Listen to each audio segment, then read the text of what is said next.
All right, so good evening, Rob. How are you doing? Doing very well. How about yourself? I'm good. So I'm here today with Rob Fitzpatrick, the author of the Mom Test book, and we are gonna discover some of the interesting things about customer development today. So, I mean, why don't we just start off and you could tell us a little bit about yourself? I fell into startups largely accidentally about 8 years ago. I wanted to be an academic. I didn't know anything about business. I'd never even been in a meeting before, a proper business meeting or a sales meeting. And in my first company, I ended up falling into the enterprise sales role, which was very difficult for me. I guess my sort of affection.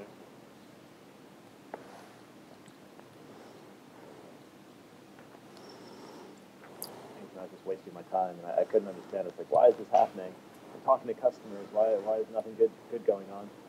And so a bit of the customer development books, and then of course talking to other founders and fumbling through on my own. It slowly started to make sense. Yeah, and then you have studied CS yourself and founded a couple of startups, gone through YC, and now you're working on something else, right? Yeah, I'm doing a different kind of business. I was doing tech startups for about 6 years and decided to give myself a little bit of a break. So I'm doing kind of an agency business now. About 2 years in, it's actually really fun. I didn't expect to enjoy it this much. I thought it would be just a quick diversion, but yeah, it's good. That's called Founder Centric. So we design education curriculums with universities and governments. Oh, that sounds super good. So, I mean, if we could dive into a little bit deeper, like why did you decide to write the Mom Test book in the first place? Was it because of your own experiences, or what was the main reason behind that? And maybe you could open up a little bit what's in there. So the book is simple. I mean, Steve Blank already covered what customer development is and why it's important. So I wasn't trying to do that again. It's not about the whole process. It's not about building a company. It's just about one very specific thing, which is that if you're going to spend your time talking to a customer, you have to travel, you have to arrange the calendars, you go there, you take your notes, you review, you tell the team. It actually takes a lot of time. And as a founder, obviously, you're really busy. The whole company lives or dies based on what you spend your time on. And so the book is just about if you're going to do those conversations, how do you do them well? So that you're not biasing people and kind of getting compliments instead of real data. That's it. It's very specific. And yeah, it's just if you've been having these conversations, I think it'll help you get more out of them. And yeah, it very much came out of my own experiences because I was just a terrible salesperson when I started, and all of the books I read about sales and about meetings were all aimed at people who already understood how to talk to customers. And so I felt that as a technical founder, I was really starting quite a bit further back. So I wrote the Mom Test for people like myself, who want to go from no knowledge about customers to being able to have good meetings. Great. So basically, what you're saying here is that the basic mistake what people do is during the customer interviews and how to organize them. So basically, if you could open us a little bit like how to do them well and what are the biggest mistakes per se.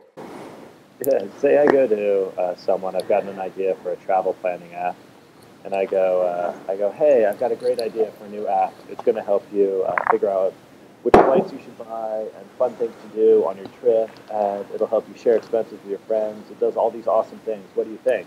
They're going to say, wow, that's amazing. That sounds really cool. I would definitely use that.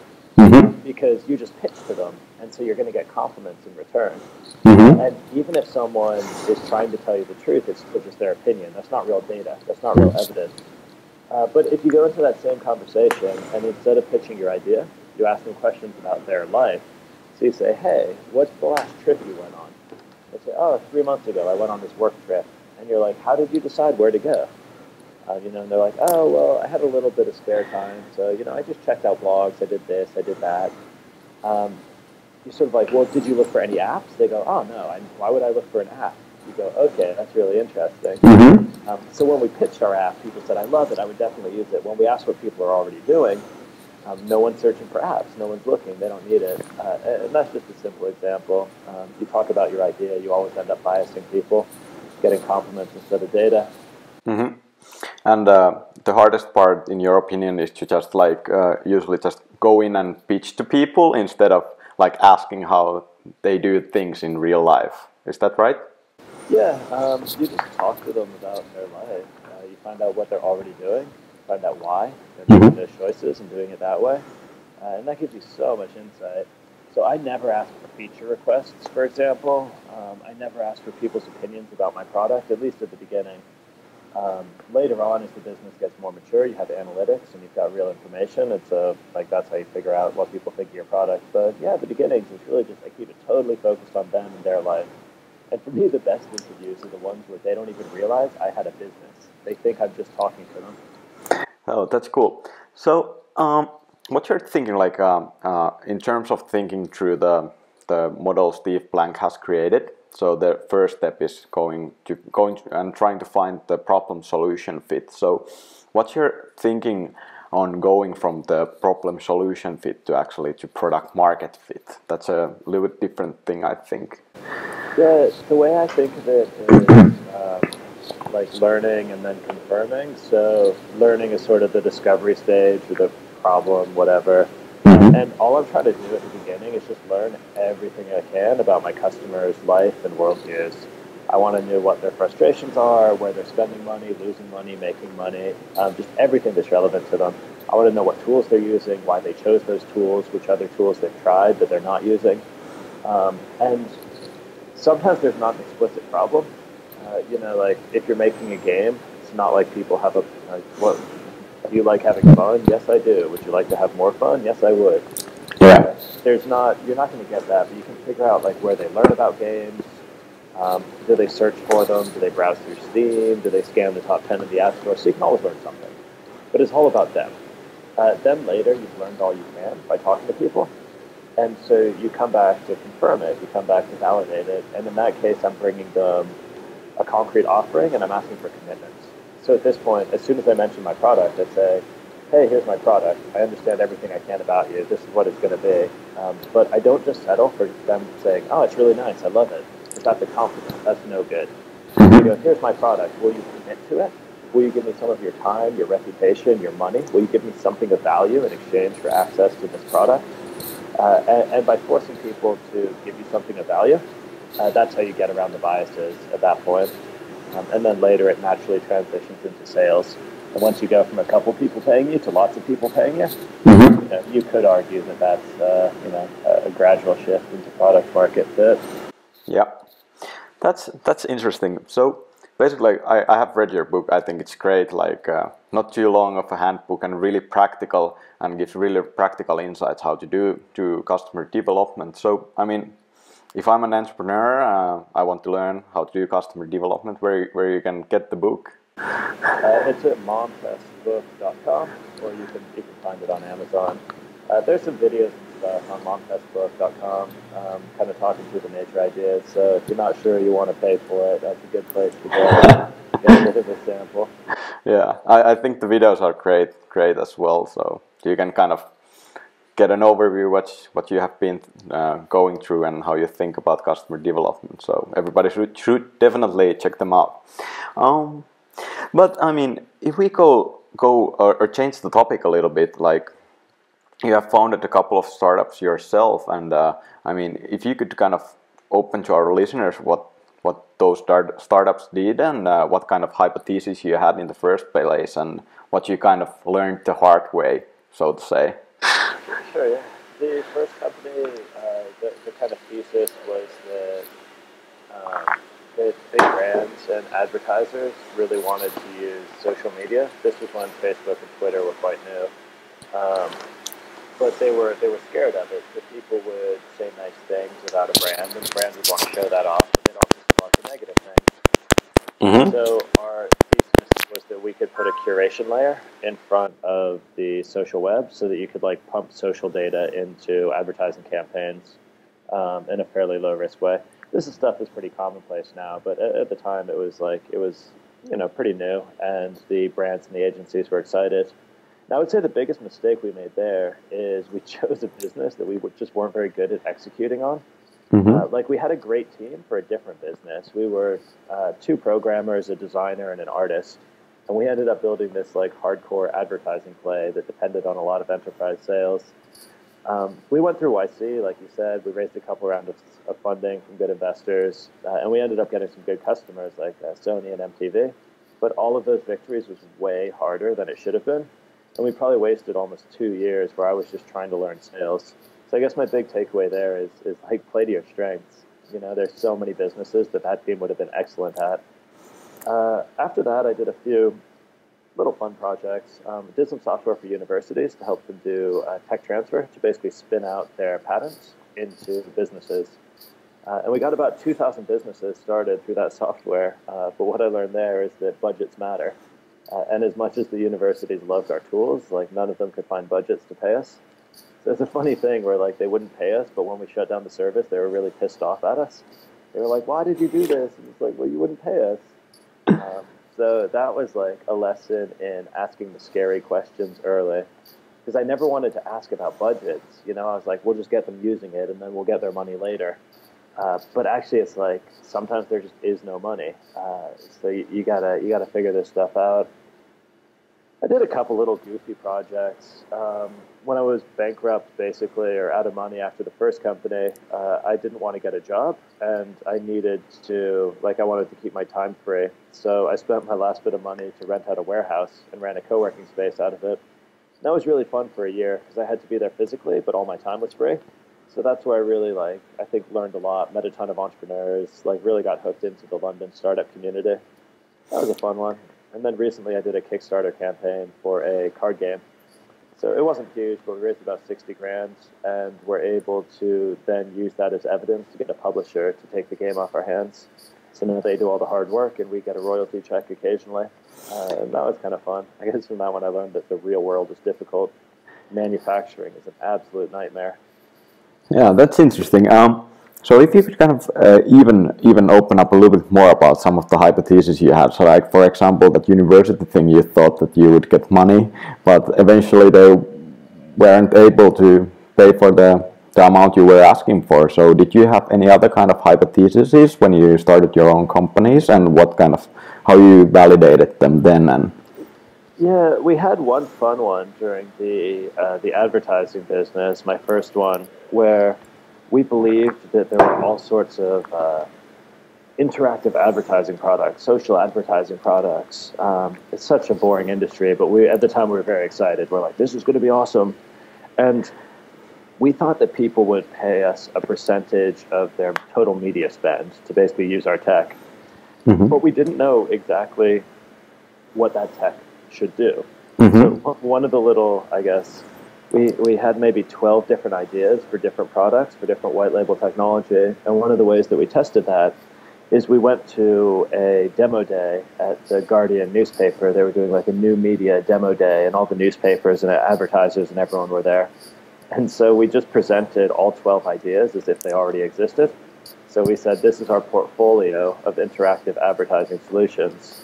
And what we were trying to figure out was which ones people actually cared about enough to buy. And we got zero interest for 11 of them and a load of interest for the 12. So that became kind of the next major product that we built.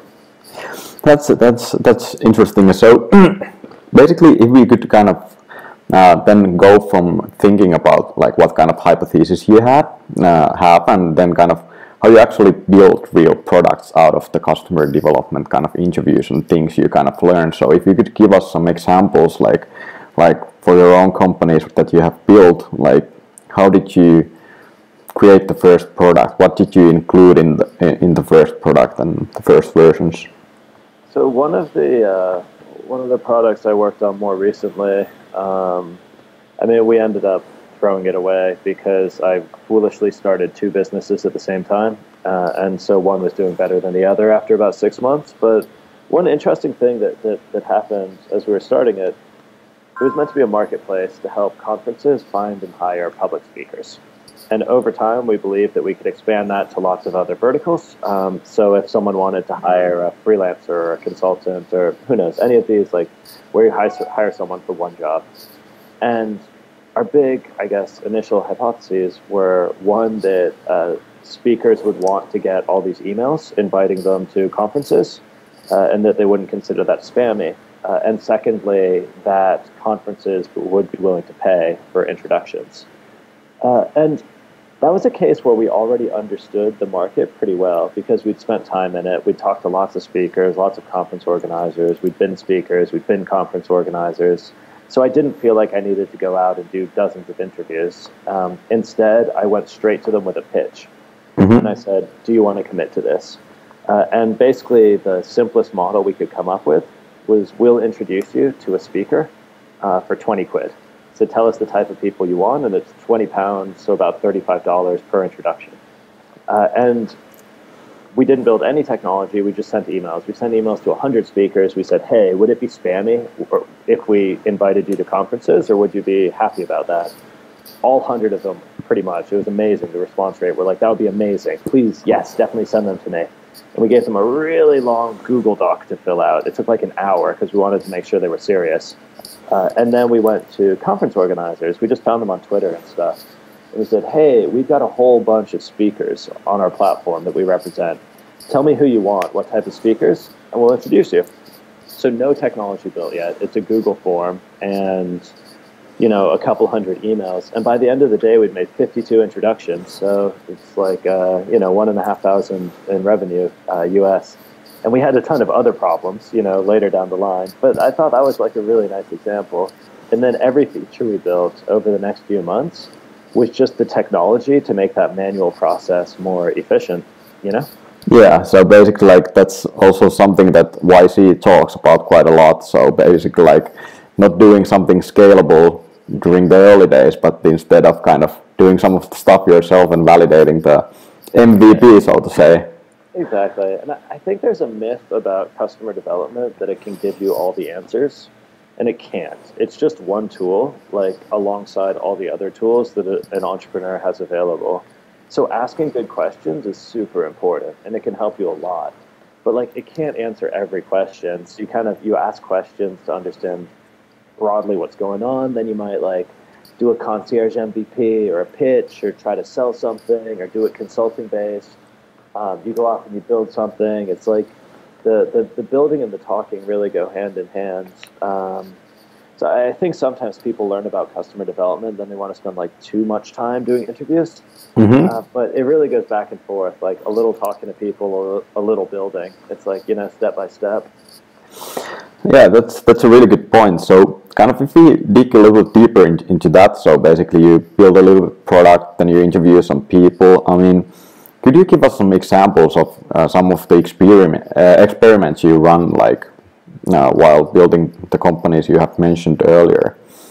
I can tell you a big opportunity we missed, and it ended up wasting us 3 or 6 months at my first business, where we had customers who were demanding analytics. They said, we need analytics for our advertising campaigns.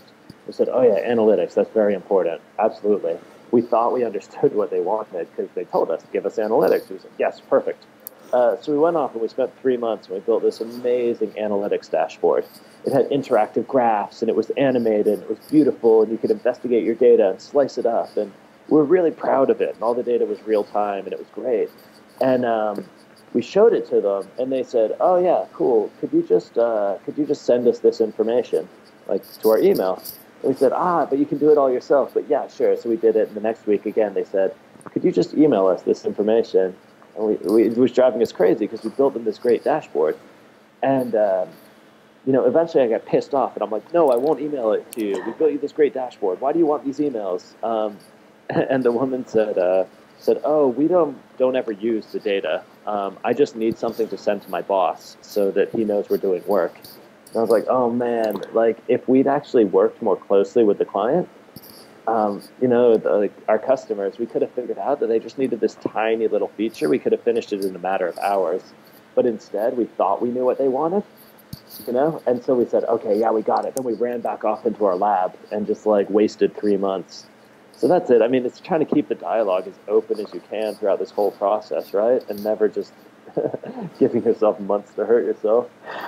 Yeah, that sounds about right.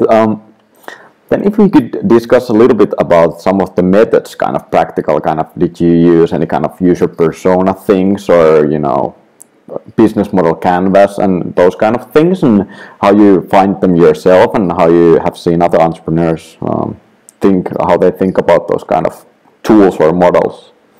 Yeah, I use the business model canvas, definitely. I like it a lot. I think Osterwalder did a great job with that.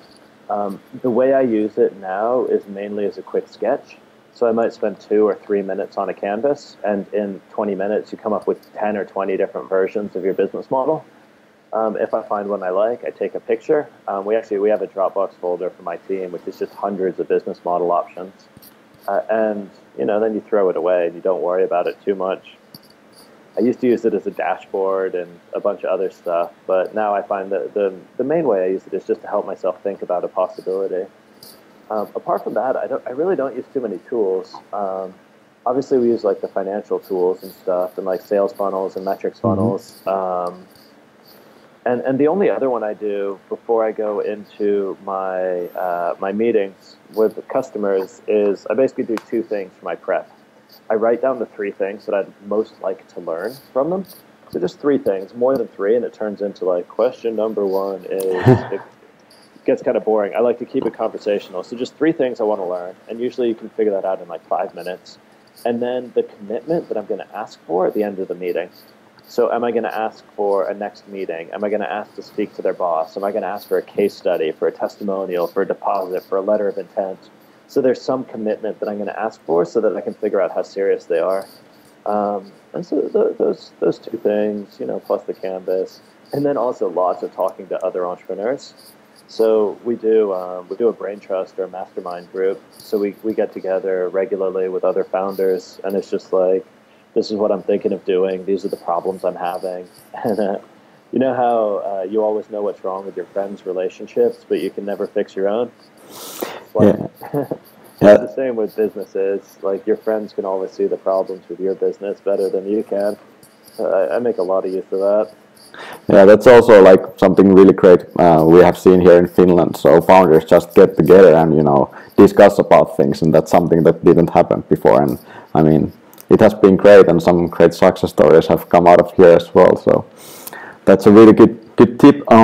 But what about the kind of like how do you know who is your customer? Like, could you kind of discuss a little bit about segmentation and your thoughts on it, and kind of like user personas and those kind of things? Yeah, I'm probably not the expert on this. I think the user experience community is a lot stronger here.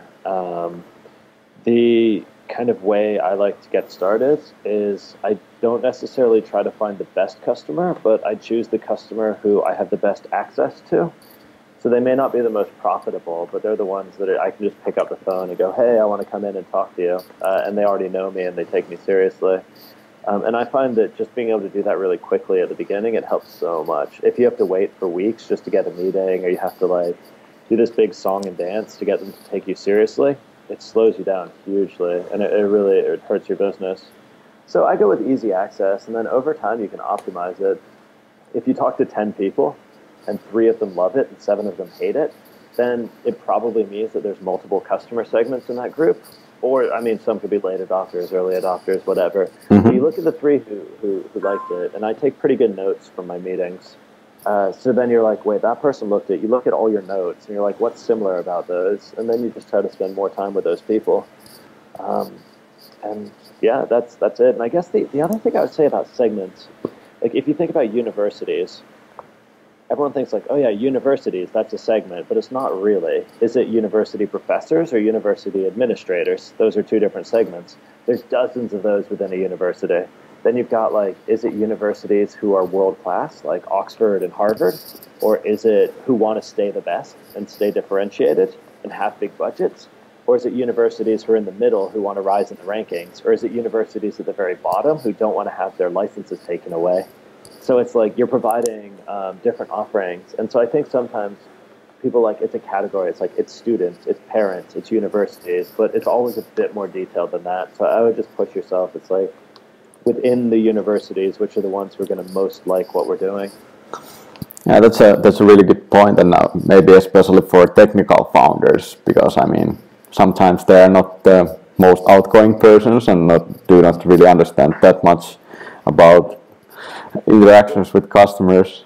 Well, I mean, on this one, I don't know if you can notice or not, but like, I'm quite naturally shy. It made me hugely uncomfortable to go into my meetings at the beginning. And I guess 2 points on that.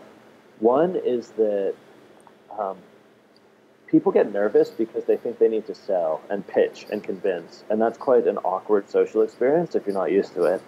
But you don't need to do that at all. All you need to do is be interested in your customers and have a good conversation with them. It's like you're starting a business to make someone's life better, you know?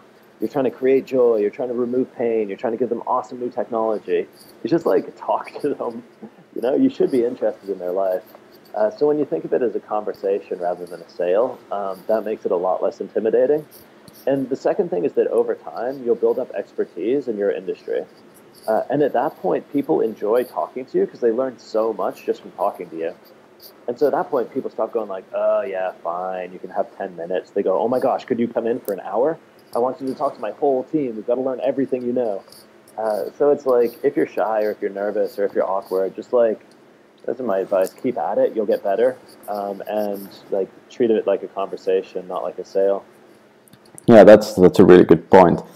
Um, Then a couple of more questions. Like, I mean, you told one somewhat shocking story how you wasted 6 months of your life building something that wasn't actually per se the most valuable thing for the customers. But do you have any other kind of those kind of war stories, or so to say, kind of on that topic? It's unbelievable how many times we've made this mistake. Like at the very, very beginning, when we were fresh out of university, starting the first one, before we shifted into advertising, we were building kind of playful animation technology. It let kids make cartoons, and then that evolved into our social advertising product. Um, and we worked on it for probably 9 months. We worked so hard. We rented this house in Boston, and the electricity wasn't good enough. It was such a hot summer. And so if we had the air conditioner running, we couldn't have any of our computers plugged in. So we had to alternate between like the computers and the air conditioner, and we were all in one tiny bedroom because that was the only one we could keep cool. And we worked so hard, and we coded for almost. This was during YC, and then afterwards we coded for probably 9 months solid, and we were finally ready to launch. We were done. We were celebrating. It was going to be amazing. We were so proud of it. We released a teaser video, and we got interest from TechCrunch and NextWeb and all these companies. We're like, yeah, we're going to get awesome big launch, classic, you know, big PR spike. Uh, and then it's about then that we realized that we'd never actually sat a kid down in front of the tool and like seen if they could make a cartoon or not. So it was a great tool for us to use, but we're like, oh yeah, shit, we should do that. So we brought someone in and we're like, hey, make a cartoon. And within about 5 minutes, we're like, we need to start over. Like, this is unusable. We've just been going crazy for 9 months. So yeah, we literally scrapped it and restarted 9 months in. Okay, that's a great one. So, I mean, just one more question. Like, if you had to summarize all this, what we have discussed so far, into a couple of sentences, what would you have to say to our listeners and watchers? I would say that like compliments are worthless. So anyone will compliment your idea if you're annoying enough about it. You talk to them, you're like, hey, I got a great idea. They might say, hey, I love it, or they might say, I'm not so sure. And then you go, yeah, but listen, you don't understand. It's so awesome. Blah blah blah blah blah. Eventually, they're like, okay, man, yeah, it's great. Leave me alone. And I see so many founders, and I used to do this as well. They're so desperate for that positive feedback that they end up in like almost intentionally biasing the people they're talking to. So that would be my big, I guess, big point. And this is one of the big things that the Mom Test book is about. It's like compliments are not data. Compliments are the enemy. And you got to do everything you can to avoid the compliments coming up during the conversations you're having. And the way to get around them, one is to talk about their life instead of your idea and ask for specifics in the past. So you don't say, what would you do? What do you do? Would you ever? Will you? You say, like, have you? Talk me through the last time you know, it's specific. It's in the past. And then the other half is if you are going to show them the product, like make sure you ask for a commitment. Um, so a good rule of thumb for sales, and it really helps with your customer development as well. Oh, that's great. I mean, I mean we have covered quite a few things about customer development in this 30 minutes. So I mean, thank you very much for taking time for this, and I My mean, pleasure. Thank you for having me. great.